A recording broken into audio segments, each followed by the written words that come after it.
Hola,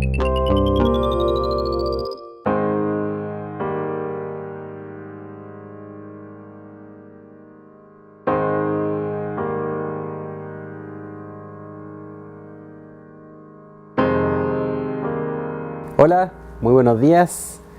Soy Sergio Celis, académico de la Escuela de Ingeniería y Ciencias, experto en temas de educación superior.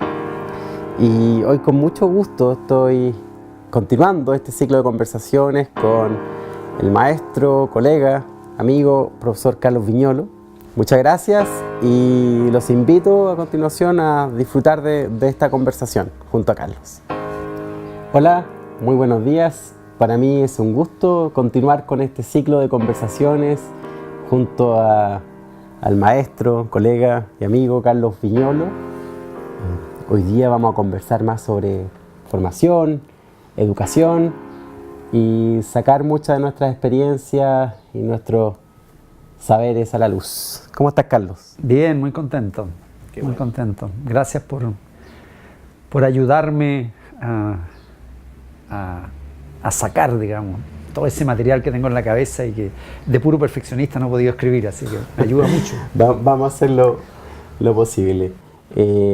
Este es un ciclo de conversaciones que surgió de conversaciones con amigos que hemos por supuesto, recibido la influencia de Carlos, y nos interesa extraer más de ti, conocer más de tus experiencias e ir generando una conversación nueva a partir de esto. Hoy quería centrar más en temas que son más cercanos a mí, que el tema educacional, el tema universitario. Y ese es el plan para hoy, partir conversando sobre quizás lo más íntimo, lo más peculiar de lo que se hace en una universidad, hasta lo más macro y cómo la universidad juega un rol o no en la sociedad de hoy. Y por ahí quería partir esta conversación conversando sobre el lugar donde yo te conocí por primera vez, que es la sala de clase, yo siendo alumno, tu profesor.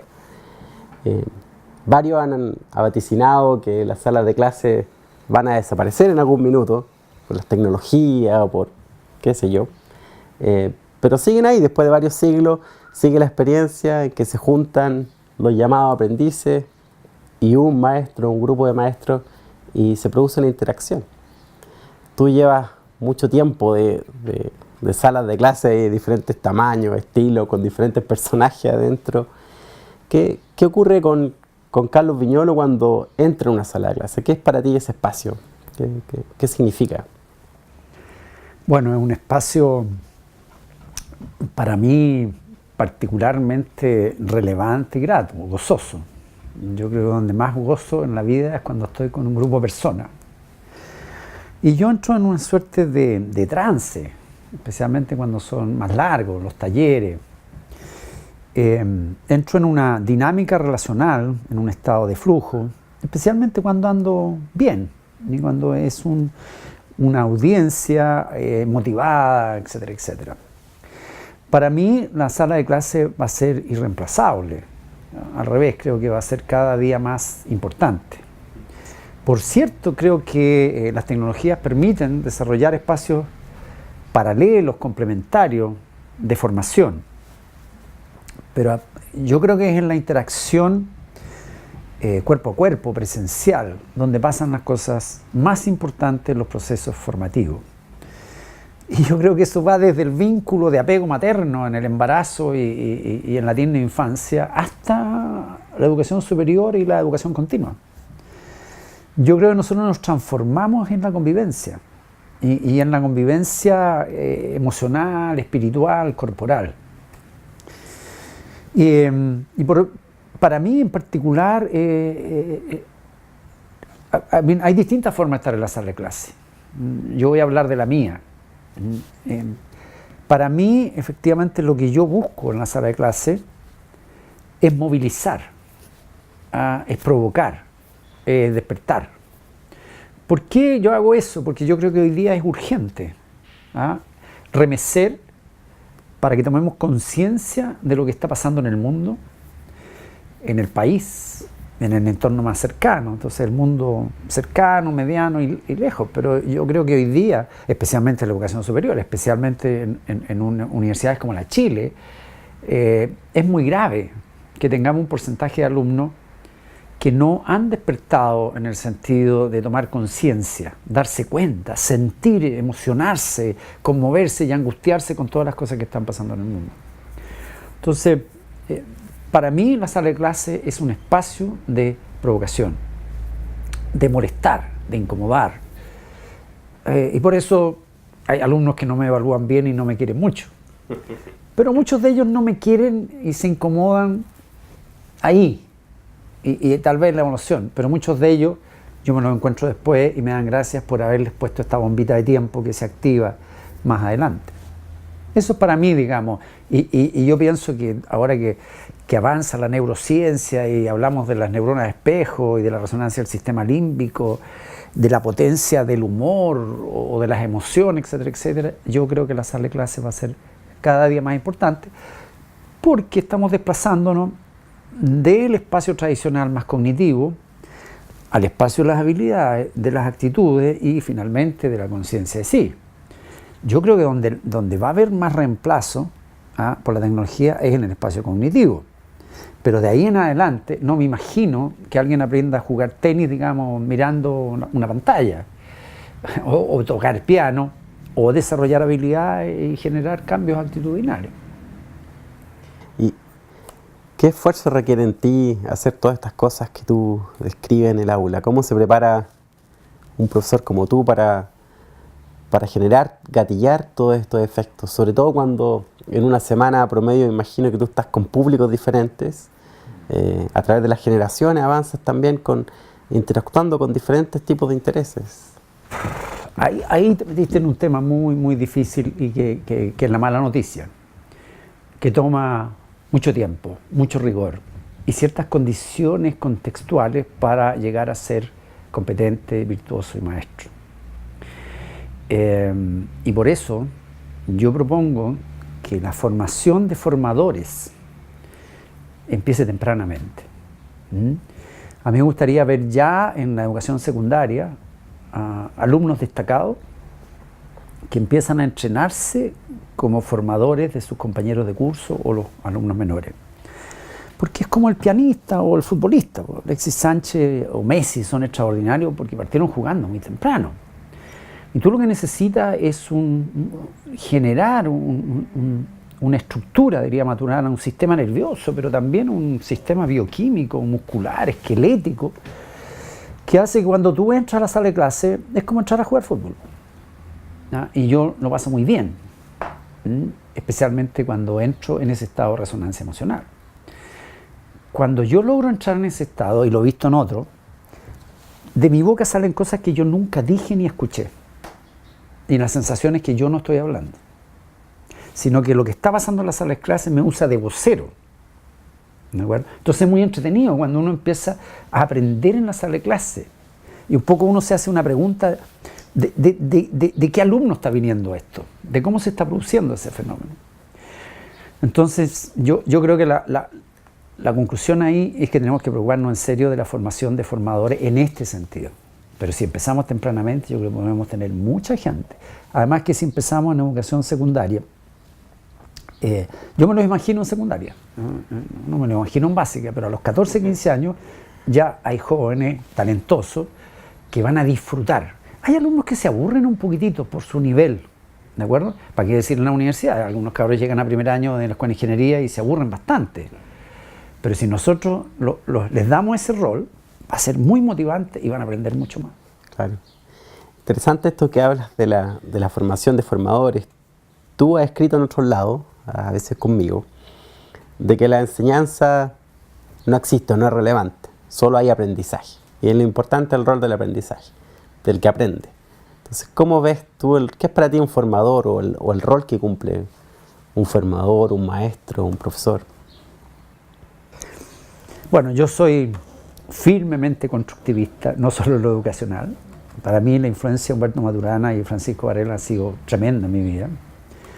Cuando yo entré en crisis con la economía y con la política en el año 85, tuve la suerte de encontrarme con Maturana en su laboratorio. Nunca me voy a olvidar porque él me recibió en su laboratorio y me preguntó, bueno, Carlos, ¿de qué quiere hablar conmigo? Y yo le dije, en primer lugar, profesor, de la angustia. Y él me dijo, de eso no sé mucho porque mi mamá siempre me quiso. Y fue un trauma para mí porque me estaba diciendo que mi mamá no me había querido. Cosa que de alguna forma después sí pude confirmar. Que por razones coyunturales mi madre había estado en un estado emocional muy complejo y el vínculo de apego había sido muy malo. Y no era raro entonces que yo tuviera estos ataques depresivos y de angustia. Entonces, se me fue la idea. ¿Por qué no me recuerdo? El rol del formador. Ah, claro. Y desde entonces yo me puse constructivista y constructivista radical, en el sentido de que uno construye la clase, construye el profesor, construye la enseñanza y construye la realidad en general, construye a los compañeros, construye la escuela, construye el mundo. Entonces para mí el rol de un formador es primero generar un contexto, ¿de acuerdo?, en el cual es parte del contexto, pero tiene que haber mucho más que eso. Desde cosas tan simples como que el espacio físico tiene que ser propicio, ¿de acuerdo?, donde las mesas no sirven, donde ojalá sea un espacio amplio, luminoso, grato. A mí me parece que el ideal es que haya música, que haya algo que hace que las personas se motivan a entrar en este espacio de transformación en una convivencia. Y luego vienen los distintos entrenadores. Yo creo, por ejemplo, que en este curso, el taller de introducción a ingeniería industrial, una de las joyas es que hay una variedad de entrenadores. Yo, por ejemplo, no me sentiría cómodo con lo que yo hago hoy día, de provocar, de incomodar, si no hubiera otros profesores que son más ordenadores, que los ayudan a hacer el trabajo de pasar paso a paso de un nivel a otro. Yo no sigo a Vygotsky en ese sentido, no respeto, digamos, a estas zonas de aprendizaje próximo. Yo hago exactamente lo contrario, me salto todo y por lo tanto genera dudas, angustia, etcétera, etcétera. Pero después viene un grupo de entrenadores que dicen, no se preocupen, porque yo les voy a ayudar a ir de aquí hasta allá. ¿De acuerdo? Lo que el profesor Viñolo hace es decirle, miren, vamos a tratar de llegar acá, al darse cuenta de la expansión de conciencia. Entonces, para mí el contexto es un equipo amplio, diverso, etariamente, en términos de aproximación. Trabajar con Sebastián Balmaceda para mí es una joya, porque él efectivamente es como muy estructurado, muy ordenado, etcétera, etcétera. Tenemos discrepancias y por lo tanto cuando hacemos clases juntos, como estamos haciendo él por videoconferencia desde Miami, donde vive, y es muy entretenido eso. Entre otras cosas porque genera autonomía en los alumnos, porque el alumno, ¿a quién le creo? ¿A él o a él? A ninguno. Inventa tú. Entonces yo creo que hay un diseño, o sea, un buen profesor formador en esta área tiene que trabajar mucho en el diseño. Y nosotros, por ejemplo, tenemos la ventaja de tener un equipo poderoso que el diseño, hay un diseño grueso de cada taller, pero se va cambiando dependiendo de lo que está pasando con los alumnos en los proyectos. Y tenemos varias iteraciones. Yo con Sebastián Balmaceda converso una semana antes, ¿de acuerdo? Y luego mi asistente personal va iterando y llegamos con una matriz, con un diseño escrito. Entonces, es como entrenar en cualquier habilidad. Yo creo que el gimnasio tiene que ser el adecuado, los entrenadores tienen que ser muy rigurosos, diseñar muy bien y ejecutar muy bien. Y esta última parte es lo que requiere de esta formación, este formador entrenado. Lo difícil de eso y la exigencia que le pone ese modelo a instituciones como a la universidad es que nuestra unidad básica de formación es el curso.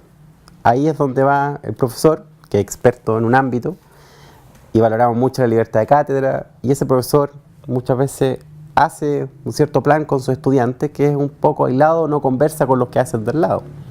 A veces hay coordinación entre cursos, pero es una coordinación más bien operacional, para que las cosas funcionen.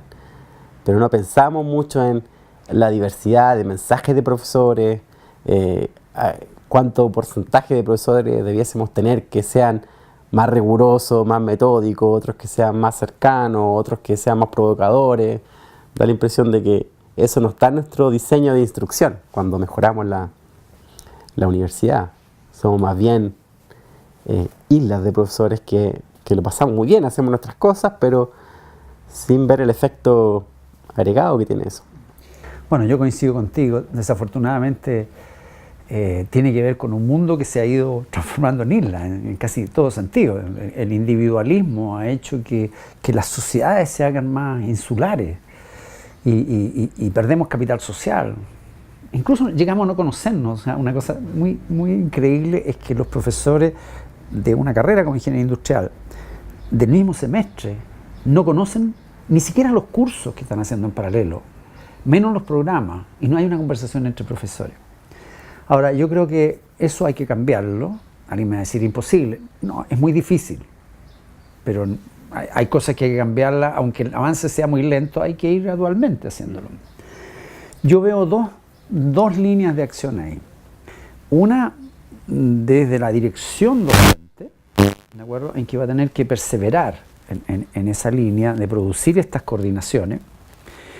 Yo lo vi en el Santiago College, en enseñanza media, en los años 90, cuando Elizabeth Fox era parte del Club de Innovadores, y visitamos el Santiago College y fue muy impresionante, porque ahí sí que había coordinación, incluso había cursos que convergían en algunas circunstancias, como por ejemplo ver una película, Robin Hood, o Las Cruzadas, y estaban todos los profesores que tenían alguna vinculación. Entonces después había un panel de profesores, dejaban la película a la mitad, les pedía que hicieran un ensayo, algunos sobre los cruzados, sobre los musulmanes, etc., y volvían. Yo creo que acá es imperativo que caminemos en esa dirección. Ahora, hay una forma que nosotros inventamos acá, pero que implementamos a la mitad nomás. En los años 80 apareció la idea de seguir el modelo medicina. Entonces, medicina tienen clínica. Ellos hacen anatomía patológica el primer semestre. Entonces apareció el concepto de clínica. Y la idea era que cada semestre había una clínica. Entonces, la clínica era un punto de encuentro, de vinculación, y los profesores de clínica iban a tener un cierto poder, ¿de acuerdo?, respecto al resto de los profesores, en el sentido de garantizar esta coordinación. De ahí surgió el IN 421, porque decidimos partir de atrás para adelante. Como ya había taller de título, había que seguir uno, y ahí se creó ese curso, que fue un curso pionero, porque 10 años antes de que aparecieran en los MBA, en los MBA, cursos parecidos. Y efectivamente ese taller, digamos, exigía de los profesores simultáneos, ¿de acuerdo? Bueno, ahora tenemos los talleres. De alguna forma los talleres podrían ejercer eso, y como tú eres coordinador de talleres, yo creo que tienes un cierto poder para empezar a caminar esa línea. Pero hay una vía complementaria que a mí me parece fascinante, que es que los alumnos, como ellos construyen su aprendizaje, demanden de los profesores esta coordinación mínima, simplemente por la vía a veces de preguntar: oye, profesor, ¿y esto cómo se relaciona con los modelos de optimización? En los talleres sería bien bonito que los alumnos preguntaran no solo de lo que le está pasando a los proyectos de emprendimiento social o emprendimiento privado, sino que también empezaran a preguntar desde lo que han aprendido o lo que están aprendiendo. Yo diría que esas dos líneas pueden ayudarnos a caminar en esa dirección, que yo creo que es fundamental. Otro camino que a veces toman estas instituciones es ir entrando con estos nuevos temas a los nuevos profesores, como yo, que se integran a las plantas universitarias y que tenemos una serie de demandas sobre nosotros. Una de ellas es la de enseñar. A algunos de nosotros nos gusta mucho, a otros les gusta, es una parte que hay que hacer para poder hacer otra que les produce más disfrute. ¿Qué mensajes tendrías para ellos, para los profesores nuevos que se integren a una institución como esta? Aquí sí que te metiste en un tema complejo, político y culturalmente hablando, porque yo creo que especialmente universidades como escuelas como la nuestra de ingeniería, que tienen un toque científico muy fuerte, tenemos un cambio que hacer a nivel del sistema. O sea, no puede ser que nosotros al contratar académicos jóvenes no nos importe su potencia docente. Como yo estoy diciendo en ingeniería industrial, me preguntan cada vez que se debate así, van a un seminario, presentan un paper, etcétera, etcétera, y se discute el paper, el resto de su paper, y entonces yo hago dos preguntas. Es decir, la primera es, ¿cómo él es como profesor? ¿De acuerdo? Porque aquí el rol. Y segundo, ¿es una buena persona? Porque no nos preocupamos de las variables más fundamentales en la formación. Si el formador tiene que ser una persona que, claro, forma en matemática aplicada, o sea, pero tiene una misión que cumplir en la formación integral. ¿Sí? Especialmente la Universidad de Chile no está hecha para formar profesionales. Eso es secundario. Tampoco está hecha para hacer investigación. Pobres antecesores, ¿no es cierto?, desde Andrés Bello, Juan de Vial, Jorge Milla, se deben revolcar en sus tumbas cuando ven que la Universidad de Chile abandonó la misión fundamental de la universidad, que es formar personas íntegras, ciudadanos democráticos y solidarios. Y eso desapareció. Las universidades son mezclas de institutos de investigación, a veces de alto nivel, y institutos profesionales, a veces de alto nivel. Me parece muy bien. Entonces, la selección de profesores ya tenemos un cambio que hacer, y eso pasa por cambiar los sistemas de evaluación, donde lo bien que lo hagas en docencia no existe. Yo soy firme partidario de crear el teaching track. Existen las buenas universidades frente al argumento de que es muy difícil evaluar, no porque sea difícil, no se puede hacer. Aprendamos de otras universidades cómo se evalúa a los profesores en el teaching track. Yo no soy partidario de tener un teaching track puramente teaching.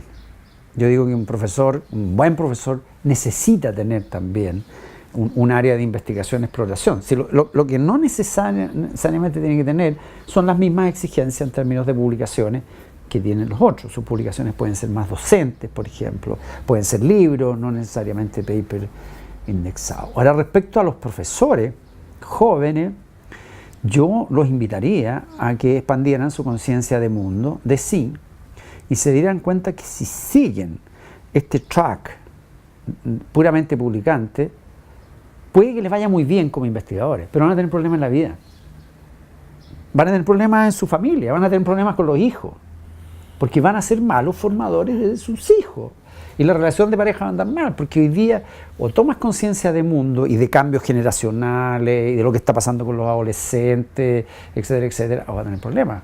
Entonces les diría, mira, si tú quieres aumentar tu potencia como profesor y eventualmente tener alumnos que te ayudan a pensar y van a ser buenos ayudantes de investigación, ayudantes docentes, etcétera, etcétera, y para vivir bien tu vida entera, ¿sabes qué? Preocúpate de formarte como formador.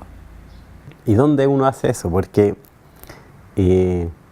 uno conoce a colegas en universidades como esta y hay una conexión fuerte con el mundo. Todos ellos están en disciplinas que son globales hoy en día y hay mucho contacto. Uno como profesor pasa incluso más tiempo fuera de la universidad que dentro o conectado hacia afuera. ¿Dónde uno se prepara para esto? Bueno, yo creo que acaba de señalar una área fundamental, el mundo. O sea, me entrevistaba una periodista de la facultad ayer, interesada en esto de ser director de empresa, consultor de empresa, haber estado en política de alguna forma. Yo le decía, es que a mí no se me ocurre que un formador, ¿de acuerdo?, en el sentido formador, y casi todos hoy día que van a tener que pasar de la categoría de profesor a formador en algún sentido, por el desplazamiento de lo cognitivo a la habilidad de pensar. Yo incluyo dentro de las habilidades la habilidad de pensar. Entonces lo primero es que yo creo que a los profesores tenemos que pedirle una mucho mayor vinculación con el medio. Y una de las cosas que se puede hacer eso es que la investigación puede tener obviamente una componente teórica en algunos casos, pero pedirles también investigación aplicada. Alguien me va a decir, ¿pero qué hace un físico teórico, un matemático? Pues cuidado, los matemáticos han demostrado tener una tremenda capacidad de impactar en el medio y los potencia como profesores, como investigadores, etcétera, etcétera. Y yo creo que los físicos teóricos también, porque cuando un físico teórico está trabajando con físicos aplicados, un físico aplicado requiere físicos teóricos, entonces es un poco indirecto, pero el físico teórico, si es físico nuclear, ¿de acuerdo?, tienen que entender que la Comisión Chilena de Energía Nuclear tiene demanda teórica. Lo segundo es que yo creo que necesitamos escuelas de formadores. Yo creo que las universidades serias van a tener que tener espacios para la formación de formadores. En la Universidad de Colorado, donde yo estuve un sabático corto, adscrito a la Facultad de Educación, había dos carreras. Había una carrera, que son los investigadores propiamente tal, pero hay una paralela que son la formación de formadores. Desafortunadamente, esta segunda carrera también tenía como un hándicap. Eran evaluados por debajo, esto porque la obsesión con el publishing track, on the paper easy.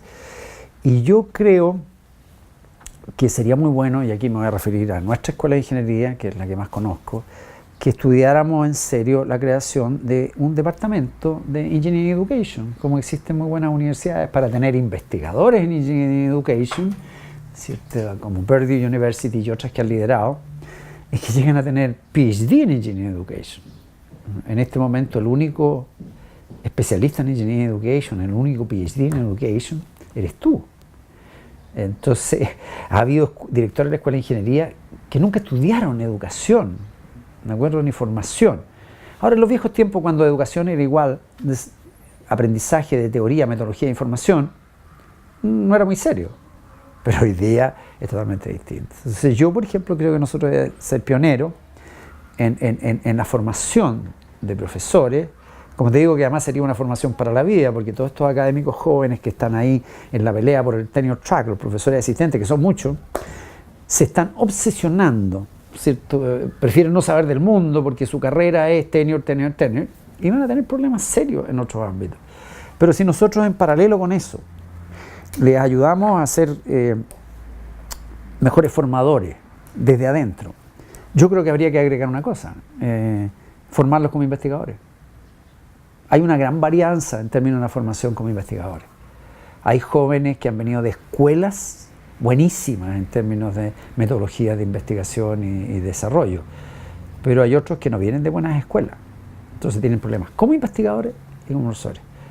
Mi fuerte sugerencia sería hacer eso. Ahora, siendo constructivista radical, epistemológico y ontológico, yo me tomaría en serio el entrar ahí en la ingeniería de la educación. Si estamos diciendo que hablamos de formación desde el embarazo para adelante y nosotros somos constructores, nos gusta diseñar, modelar, optimizar, entonces vamos a tener que meternos en eso. La educación es cada vez un sistema tremendamente complejo, tremendamente dinámico, y nosotros somos ingenieros de sistemas, especialmente los industriales. Nos gusta modelar, optimizar y construir sistemas complejos dinámicos. No veo a ningún otro profesional que sea capaz de hacer esta integración, ¿de acuerdo? No me sorprende tanto entonces que el Centro de Investigaciones Avanzadas en Educación tenga profesores de la Facultad de Ingeniería, ¿de acuerdo? Los dos directores son de acá. Para algunos es un escándalo, pero tal vez es consecuencia de eso que estamos conversando. Y dentro de esta área de la investigación de la ingeniería hay un tema que a mí me interesa que toquemos hoy, que sé que tú lo has explorado harto y que yo me he dado cuenta de que están las conversaciones de los profesores, de los estudiantes, con cada vez más fuerza, que es el tema de la evaluación. ¿Cómo evaluamos los procesos de aprendizaje que ocurren en las universidades y en otros lugares, en otras organizaciones, para que midan esta visión más amplia de lo que es aprender, de lo que es formarse? Da la impresión de que nuestro método estándar, el de la prueba, el de la resolución de problemas, está ahí, es útil, pero que no da el ancho para poder expresar toda la experiencia y las competencias que van teniendo los estudiantes y que es necesario que tengan. Entonces, cuéntanos por favor cuáles han sido tus últimas reflexiones sobre la formación, sobre la evaluación, qué es evaluar, cómo evaluar. Mira, este es un tema que me fascina y me gustaría entrar mucho más en esto. Yo lo voy a poner en general. Yo creo que hoy día hay una exigencia mundial, hay una brecha mundial en lo que yo llamo evaluación de cambios de estado en sistemas complejos dinámicos sujetos a intervenciones externas. Tenemos problemas con la evaluación de las políticas públicas. Tenemos problemas serios con los programas de cambio organizacional. ¿de acuerdo? Y tenemos por un CM con la medición de aprendizaje. Son sistemas complejos, dinámicos, no lineales. Y de nuevo, aunque suene como arrogante y algunos otros profesionales se pueden molestar, ello requiere de pensar y con gusto en más de 3 dimensiones, es n-dimensional. Son ecuaciones diferenciales de segundo orden, con variables no independientes casi.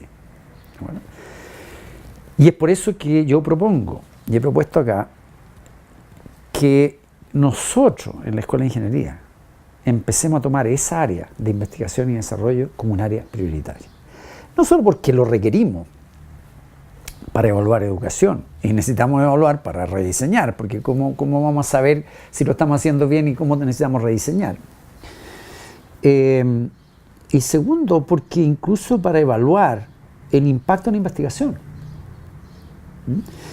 Ocurre que cuando uno interviene, por ejemplo en este caso, interviene la deriva de un alumno, desde espacios donde pasan esto, ¿no? Se provoca, se moviliza, salen al medio con emprendimientos sociales, trabajan en equipo, se equivocan, descubren que la gente dice que sí, pero después es no, con las autoridades, no pueden creer que las autoridades le han dicho que sí, después le dicen que no, digamos, o se esconden y no dan la cara.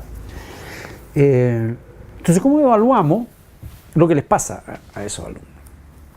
Pero resulta que no les pasa solo a los alumnos. Ya hemos visto que un alumno que se transforma produce cambio en el entorno.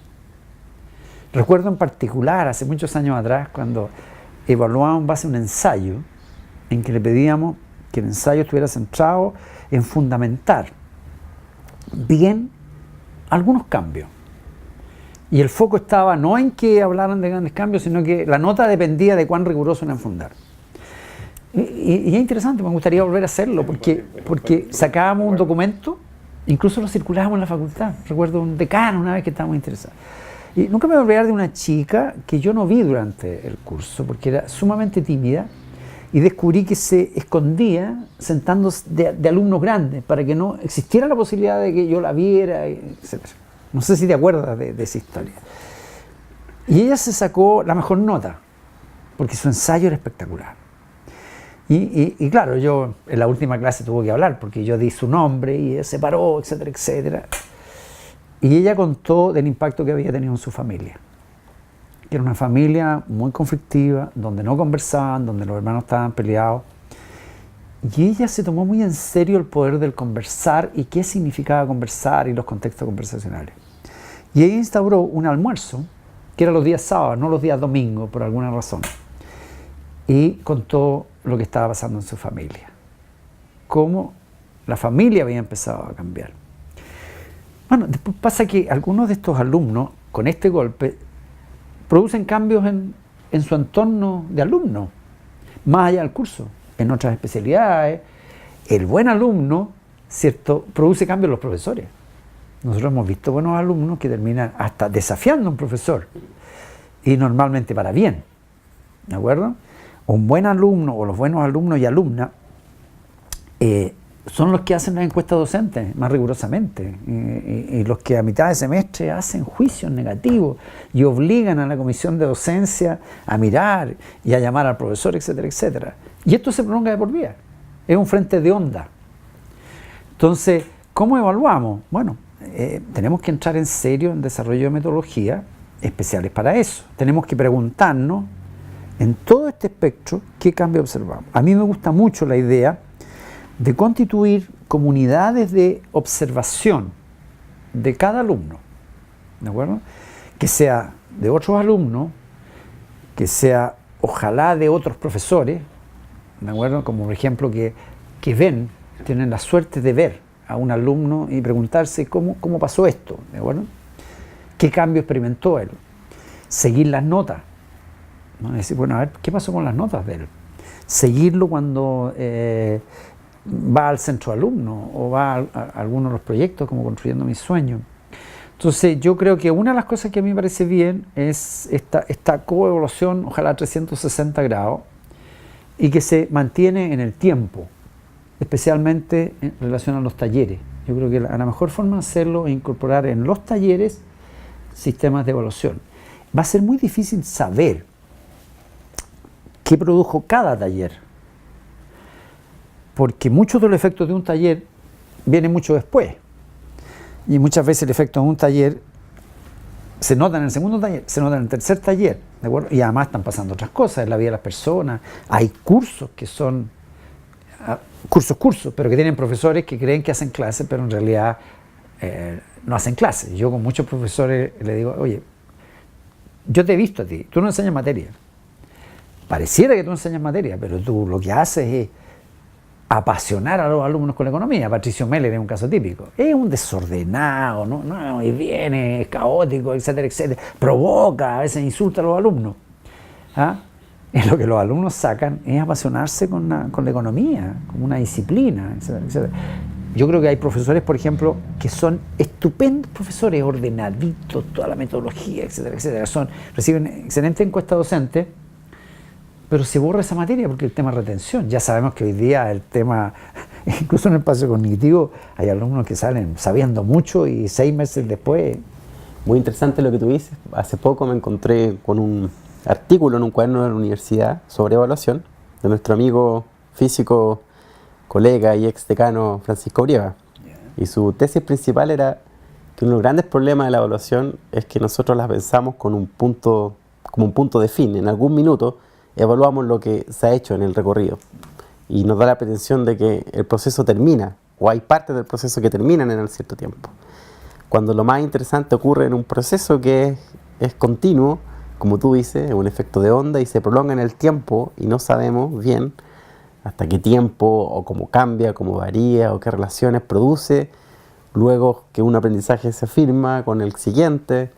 Entonces es interesante esa relación que tú haces de dinamismo. Lo bonito, y Brieva entra en eso, es que nosotros podemos llevar modelos complejos de las matemáticas, de la física, a esos estudios, que son tremendamente complejos. Entonces, con Brieva lo hemos hecho, yo he conversado, entonces en ondas gravitacionales, o sea, teoría gravitacional, de ondas largas, de ondas cortas, se pueden aplicar, y en conversaciones lo hemos hecho. Y yo creo que una de las cosas básicas efectivamente es entender que tenemos que evaluar de por vida. Porque muchas veces son funciones discontinuas. No pasa nada durante 15 años y ¡pah!, explota.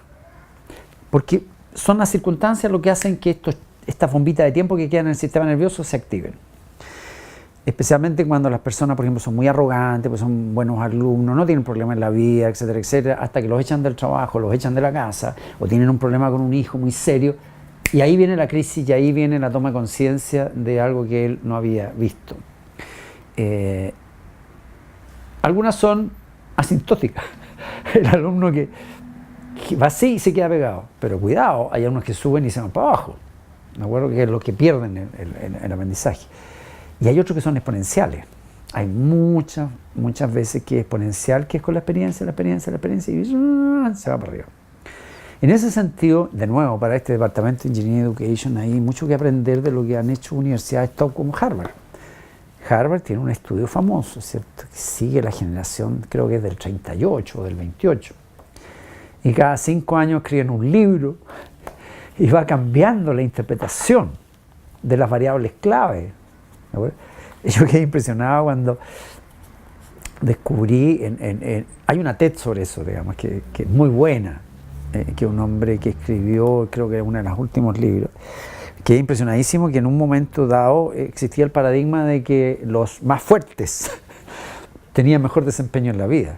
Y eso se vino abajo con estudios hechos en la Segunda Guerra Mundial. Se vio que la fortaleza, ni siquiera en ese territorio, hacía la diferencia. Yo creo que podríamos probar a Darwin y a Lamarck en el sentido de mostrar que la capacidad adaptativa, en el sentido darwiniano, o la capacidad de cambiar el entorno al cual se adapta de Lamarck, podríamos hacerlo si hacemos seguimiento. Yo empezaría ya. John Kotter de Harvard también hace un seguimiento de un MBA, y las conclusiones son notables. Clayton Christensen, otra cosa, es de esa generación, y su libro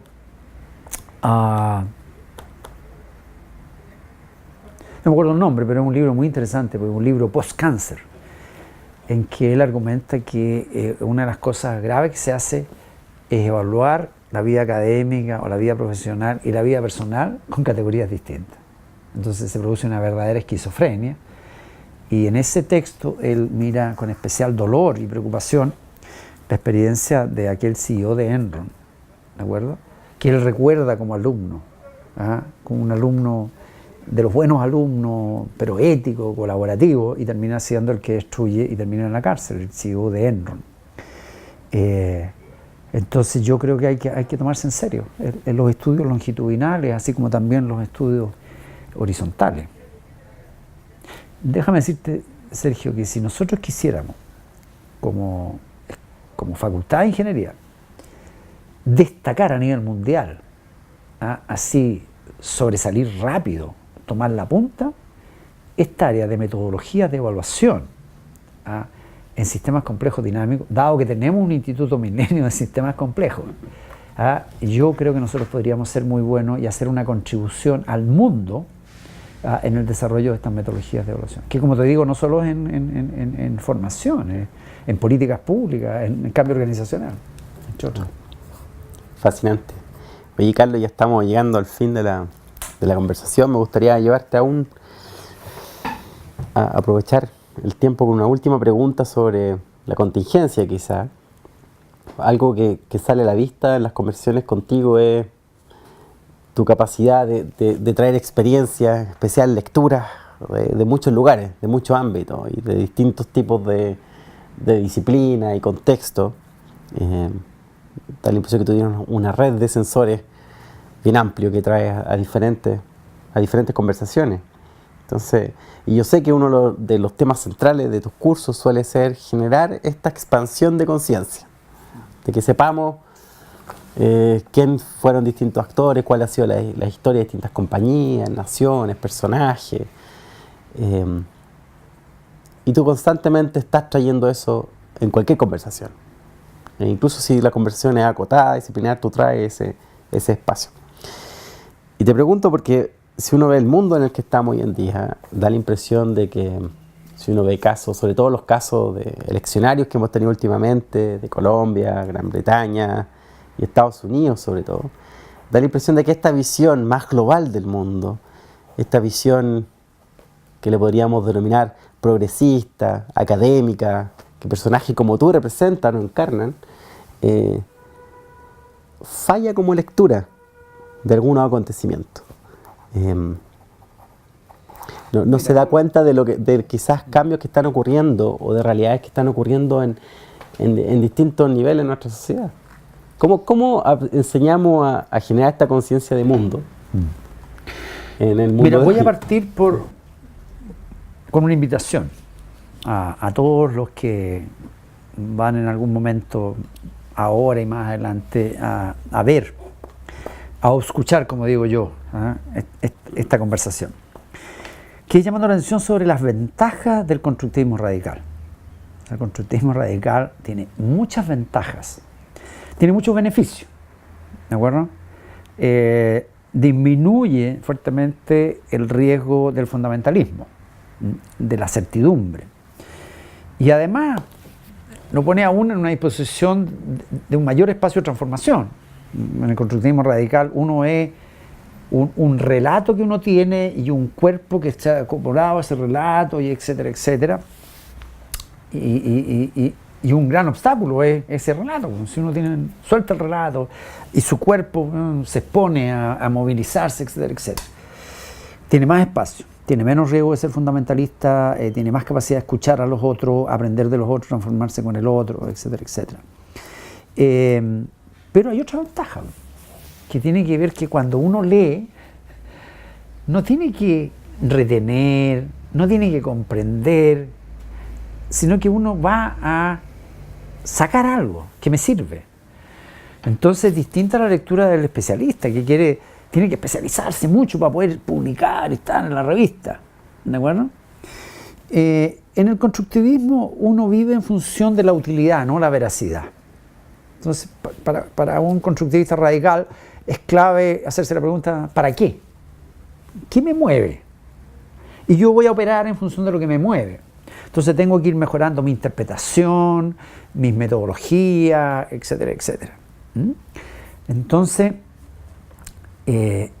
eso te aliviana mucho, ¿de acuerdo? No necesito ser tan especialista y puedo entrar entonces en esta necesidad integral.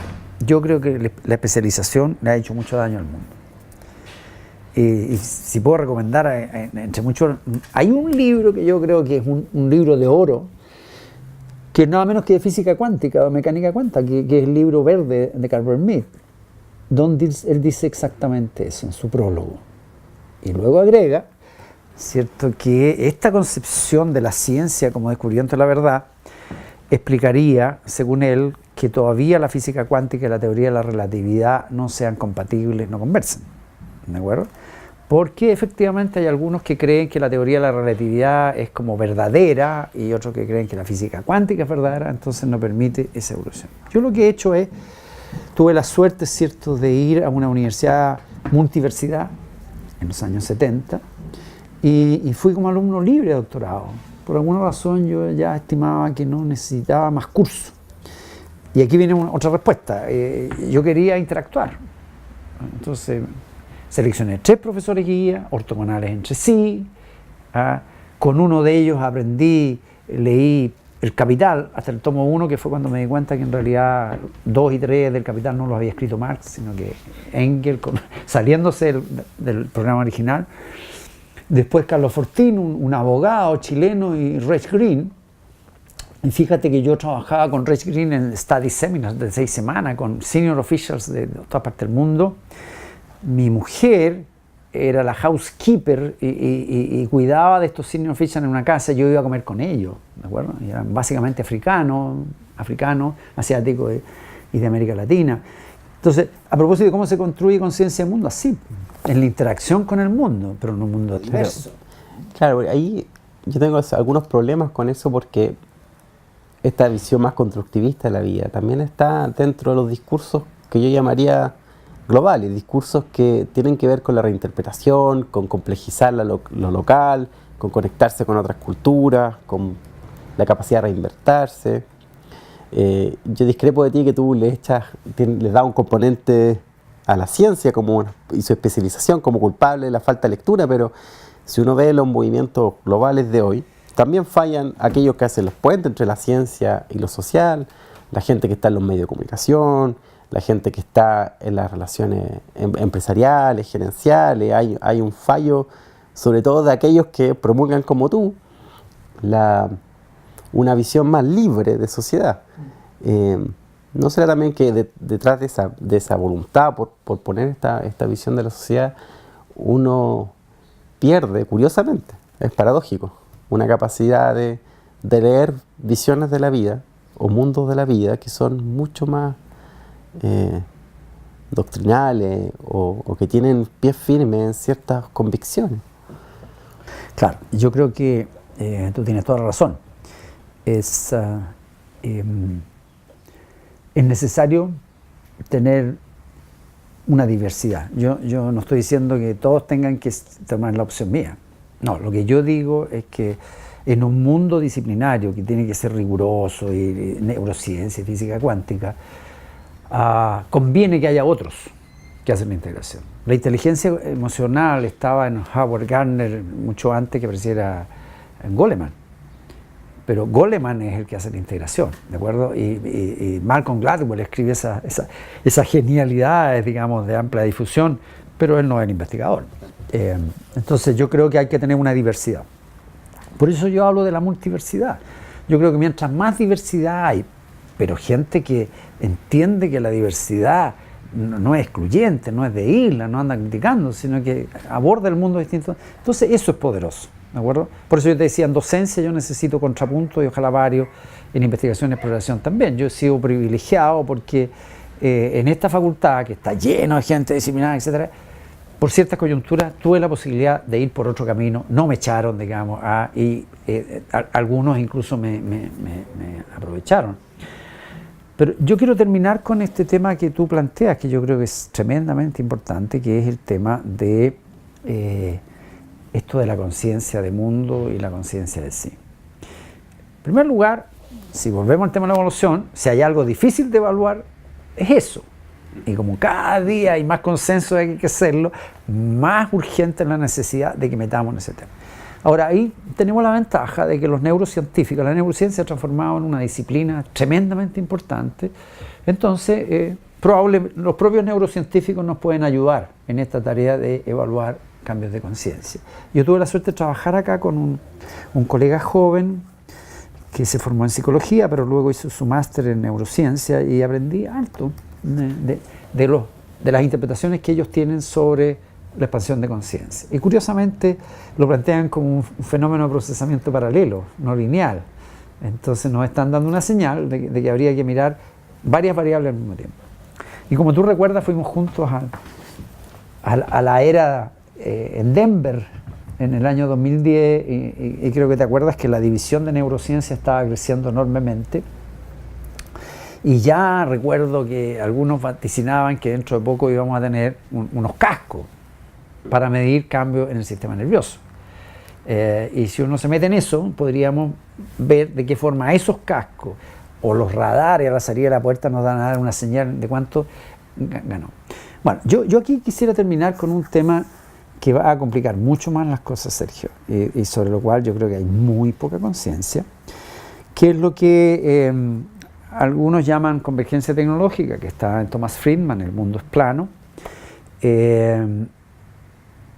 Paréntesis, claro, yo me he beneficiado de que tempranamente me empecé a interesar y tuve la suerte de que me encontré con Maturana y Varela por un lado, con Wilhelm Reich, con Fernando Flores y la filosofía analítica por otro, y durante bastante tiempo me fui detrás de ellos y viendo cómo interactuaban, cómo se peleaban, cómo se contradecían, etcétera, etcétera. Pero además siempre tuve la motivación por el management, y la motivación por la filosofía desde cabro. Entonces tuve la suerte. Ahora, ¿por qué tú pude hacer eso? Porque si yo no hubiera sido constructivista tempranamente, me habría tenido que especializar. Entonces, claro, los filósofos me dicen, pero si tú no puedes meterte en filosofía si no has estudiado Aristóteles, digo, no. Cuando uno es constructivista va a tomar Aristóteles, mira y saca. ¿De acuerdo? Y puede ser bien ecléctico dentro de ciertos límites, porque mi pragmático, además voy cambiando mi postura filosófica, me encuentro contigo y cambio, y mañana tengo otra interpretación, porque a mí lo que me interesa es mejorar la interpretación para producir valor. Cierro el paréntesis. De nuevo, recuérdame, porque el Alzheimer... Te iba a cerrar con el tema de la conciencia de sí y la conciencia del mundo. Igual se me perdió un poco. poco. Estaba hablando de Friedman, de la convergencia tecnológica. Perfecto. Con eso quiero terminar, porque esto es pavoroso. Yo creo que estamos enfrentando un momento en que se da la convergencia tecnológica. Y si uno ve lo que hace la Singularity University, en 3 meses golpea gente. Yo he visto gente que pasa por esos 3 meses. Mi amigo Pablo Boch, el gran empresario, innovador chileno, tuvo 3 meses y cuando volvió y vino a hablar con nuestros alumnos, habló de otras cosas. Dijo, esto que va a pasar entre la biotecnología, la ingeniería genética y todo, y converjan, wow. Pero resulta que acaba de salir otro argumento que también la Singularity University levantó, que es la exponencial tecnológica. Muchas de estas tecnologías están convergiendo, pero además están en fase exponencial. ¿De acuerdo? Y en Silicon Valley, la última vez que estuve allí en abril, descubrí que los fondos de capital de riesgo y capital semilla están invirtiendo preferentemente en un paradigma que se llama Human Augmentation. Y eso ya me parece muy complicado. Es decir, cómo fabricamos Robocop. Ya no es fabricar, ¿no? Entonces resulta que yo estoy trabajando en un proyecto de investigación con el Instituto Neuropsiquiátrico y un grupo de colegas acá en seguimiento, de acuerdo, usado biosensores de pacientes con trastornos de ánimo. En 5 años más vamos a tener sistemas de seguimiento en línea de todos los seres humanos que tengan la capacidad de acceder a eso. ¿De acuerdo? Y con intervención en línea, pues resulta que los diabéticos con insulina van a tener su bolsa de insulina y los supercomputadores, que van a ser una superconciencia, van a ser los que deciden. Y se van a equivocar mucho que los seres humanos. O sea, el seguimiento de los supercomputadores va a ser una supraconciencia. El problema es que esto puede ser usado para malos fines. Entonces, antes pensábamos que la ingeniería genética debía producir seres humanos, digamos, guerreros, digamos, para matar a otros. Pero resulta que por este otro lado también, por las tecnologías, entonces nos van a preguntar dentro de poco qué chips queremos ponerle a los hijos. Imagínate, Human Augmentation. Están invirtiendo mucha plata en eso. Entonces, ahora sí que necesitamos tomar conciencia de riesgo. Por una parte están los psicópatas tomando control del mundo. O sea, a propósito de eso que está pasando, lo que pasa es que yo siempre dije, desde el año 85, sin categorías culturales, socioculturales, no vamos a entender el desarrollo. Es distinto Chile que Argentina, no que Estados Unidos, que son culturas distintas. Y dentro de eso las categorías psicosociopatológicas. Entonces la gente dice, sí, pero no son tan importantes. Bueno, vean ahí, pues. ¿Cómo Trump gana? Porque es un psicópata perfecto y los psicópatas manipulan a las masas y al otro lado tenemos Putin y si esos dos se ponen de acuerdo, digamos, wow, vamos a tener bastantes problemas. ¿Ah? Ahí sí que Ucrania ya perdió, la OTAN perdió, etcétera, etcétera. Entonces yo creo que ahora sí, a todos, a los alumnos en particular, tempranamente, debemos decirles, oye, pongámonos las pilas porque si no lo hacemos entre todos. Si la política se corrompe además, y la política no solo se corrompe, sino que se transforman en defensores del statu quo, como ha ocurrido en muchos países, con todo el espectro ideológico político, digamos, y no es que sea malo, es que la gente cuando tiene poder tiende a mantenerlo. Así que ese tema de la conciencia, de nuevo, en el centro de la investigación para esta área. Hay que mantener la conversación sobre educación más viva que nunca hoy en día. Y estas preguntas sobre la formación es crucial. Bien, Carlos, vamos a seguir esta conversación. Tenemos hartos temas pendientes por conversar conmigo, con otros amigos. Así que esperamos vernos una muchas próxima. Gracias, a mí me pasa en esta conversación lo mismo que me pasa en la sala de clase, o sea que fluyo y digo cosas que nunca dije o las articulo de una forma distinta y claro, conversando con una persona como tú es más fácil que pase. Entonces, porque tenemos una pasión por ciertos temas compartidas, pero tenemos historias distintas, edades distintas, digamos. Entonces yo creo que son muy poderosas estas conversaciones y estoy seguro que para muchos alumnos, exalumnos, profesores e investigadores, este tipo de conversaciones son tan poderosas como lo que pasa, ¿cierto? No tan poderosas, me contradeciría si dijera eso, pero son súper potentes para provocar, para despertar y para motivar. Bien, pues, y muchas gracias a Flip, que hace posible todo esto. Gracias, Flip, gracias, Guido, gracias, Eduardo.